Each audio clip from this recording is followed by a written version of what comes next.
लक्ष्मी सविभ्रमालोकशुभ्रू विभ्रमचक्षुषे चक्षुषे सर्वलोकानां वेङ्कटेशाय मङ्गलम्। श्रीवेङ्कटाद्रिशृङ्गाग्रमङ्गलाभरणाङ्ग्रे मङ्गलानङ्गिवासाय वेङ्कटेशाय मङ्गलम्। सर्वावयवसौन्दर्ये सम्पदा सर्वचेतसां सदा सम्मोहनायास्तु वेङ्कटेशाय मङ्गलम्।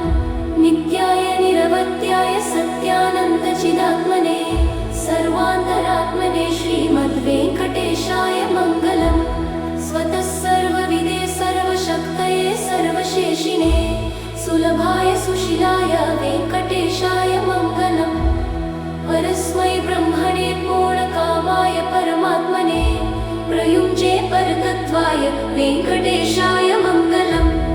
अकालतत्त्वमशान्तमात्मानमनुपश्यताम् अतृप्त्यामृतरूपाय वेङ्कटेशाय मङ्गलम्।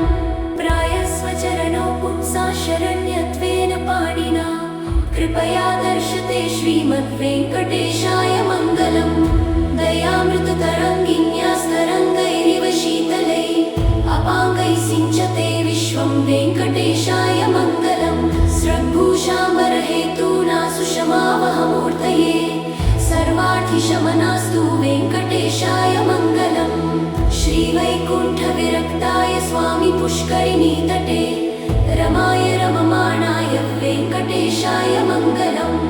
श्रीमत्सुन्दरजामातृमणिमानसवासिने सर्वलोकनिवासाय श्रीनिवासाय मङ्गलम्।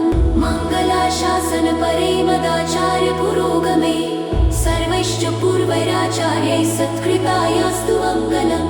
श्रियकान्ताय कल्याणनिधये निधयेऽर्थिनां श्रीवेङ्कटनिवासाय श्रीनिवासाय